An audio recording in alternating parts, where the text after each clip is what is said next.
Hal yang terpenting bagi Anda adalah contoh lainnya seperti seorang teman kita mengasih tahu kebenaran. Di video ini, gua akan membahas 5 prinsip sistem yang mendasari pada pemikiran otak. Yang pertama yaitu otak suka bereksplor serta memahami bagaimana dunia.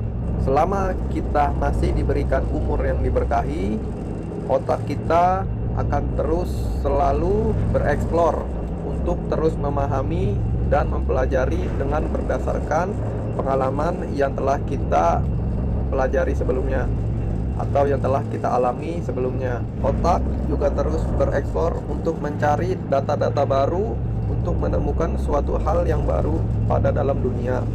Hal yang terpenting bagi Anda adalah yaitu untuk terus memahami serta memastikan otak Anda terus bekerja dan terus bereksplor. Pentingnya untuk terus mencari pengalaman-pengalaman yang baru pada dalam hidup kita, dan dibutuhkan waktu yang diperlukan untuk memahami dan mempelajari pengalaman-pengalaman yang baru. Dan juga suatu hal yang lebih praktis dalam bereksplor serta memahami yaitu sebagai seorang penjelajah, yang dimana otak kita cenderung lebih baik serta memahami dengan terlebih dahulu kita melakukan yaitu pemetaan agar kita tahu di mana kemungkinan sesuatu hal itu terjadi. Yang kedua yaitu otak suka berkoneksi.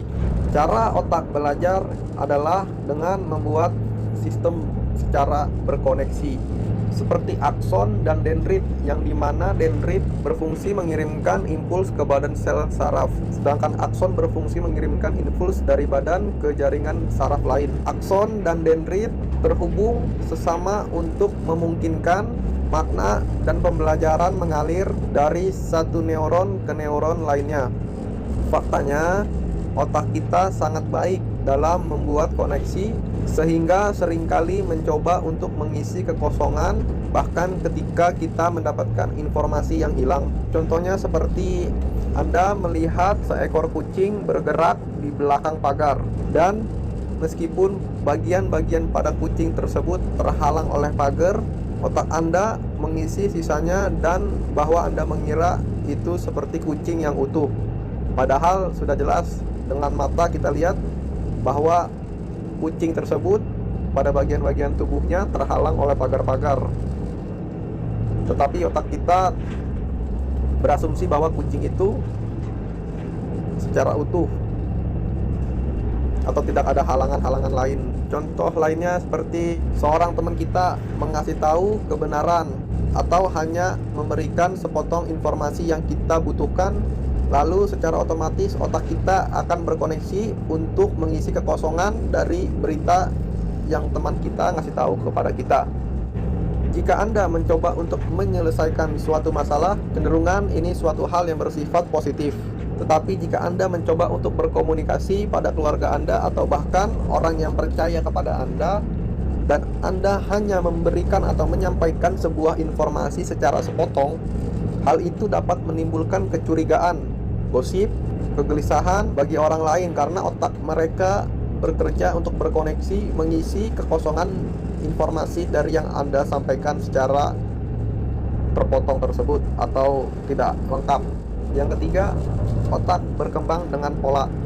Saat neuron atau sel saraf Anda membangun koneksi yang sama atau serupa satu sama lain dari waktu ke waktu, secara otomatis pola pikir akan terbentuk. Pembuatan pola adalah inti dari sistem pengarsipan pada otak. Kemampuannya yaitu untuk memahami apa yang telah Anda pelajari. Contohnya, jika Anda belum pernah melihat seekor singa, lalu saat pertama kali singa tersebut menghampiri Anda mungkin mengira bahwa hewan tersebut sejenis seperti seekor kuda. Dengan asumsi saat pertama kali menghampiri Anda selamat dari cobaan ini.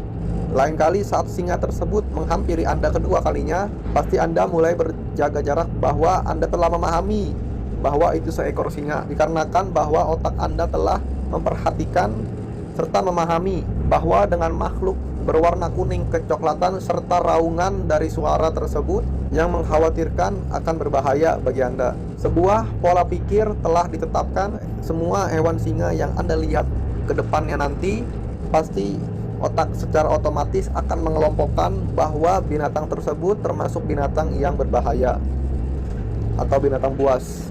Kemampuan kita dalam membuat pola yaitu inti dari peradaban kita. Kita merencanakan dengan komunitas kita untuk membangun sebuah rumah, sebuah jalan, serta menata suatu jaringan pada jalan-jalan. Kita dapat membuat bahasa dalam sistem angka.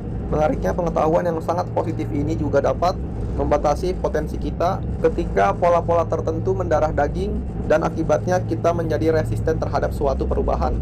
Yang keempat yaitu otak suka meniru. Mengenai pembuatan pola pada otak adalah otak mempunyai kapasitas untuk meniru. Sampai hubungan sinaptik telah dibuat, tidak adanya pengetahuan kecuali apa yang kita miliki sejak lahir. Cara efisien dalam membuat koneksi adalah dengan melihat apa yang orang lain perlihatkan atau ajarkan kepada kita. Seperti kita pada waktu kecil, orang lain atau orang dewasa mengajarkan cara berekspresi serta belajar ngomong apa yang diajarkan kepada kita. Lalu kita secara otomatis bahwa kita akan meniru orang tersebut apa yang telah dipelajarinya. Sebagai seorang panutan dalam berperilaku dan bertindak seperti di rumah atau di tempat kerja adalah metode pembelajaran yang baik. Seorang atasan di tempat kerja memberikan contoh kepada kita bagaimana cara-cara untuk mempekerjakan atau bekerja secara tepat. Lalu di sebagian keluarga kita bisa meniru apa yang telah dididik kepada kita. Yang kelima, otak tidak akan bekerja dengan baik ketika kita terlalu banyak pikiran. Fungsi yang paling primitif ada di bagian bawah otak, terletak di bagian batang otak. Disinilah keputusan yang cepat kita ambil antara hidup atau mati. Biasanya atau bahasa lain yaitu melawan atau lari. Jika otak kecil Anda merasakan rangsangan bahwa diri Anda sedang terancam dalam kehidupan Anda, pasti otak Anda akan merespon dengan cepat bagaimana untuk bertindak. Dalam prakteknya, mereka memicu melepaskan pada bahan kimia seperti adrenalin dan noradrenalin, juga dikenal sebagai epinefrin dan norepinefrin, yang menempatkan tubuh Anda dalam keadaan gairah yang meningkat. Entah lengan dan kaki Anda mulai merespon Anda, atau kaki Anda mulai bergerak cepat saat Anda melarikan diri dari tempat kejadian. Ketika otak Anda berada di bawah tekanan berat, ia hanya bisa berpikir untuk bagaimana bertahan hidup atau survive. Darah dan energi yang seharusnya tersedia untuk pemikiran tingkat tinggi pada mamalia Anda dan otak pembelajar dialihkan begitu saja untuk memastikan bahwa Anda hidup bertarung di lain hari. Ini tidak sama dengan mengatakan bahwa semua stres ini buruk bagi Anda. Sebaliknya, tanpa tantangan yang membuat juga otak Anda berkembang, Anda tidak akan tumbuh dan berkembang. Namun demikian, hanya sedikit orang yang merasa mudah untuk memikirkan masalah yang rumit ketika mereka menghadapi bencana. Agar pembelajaran yang efektif berlangsung, perlu adanya akselerasi antara tantangan tinggi dan ancaman rendah.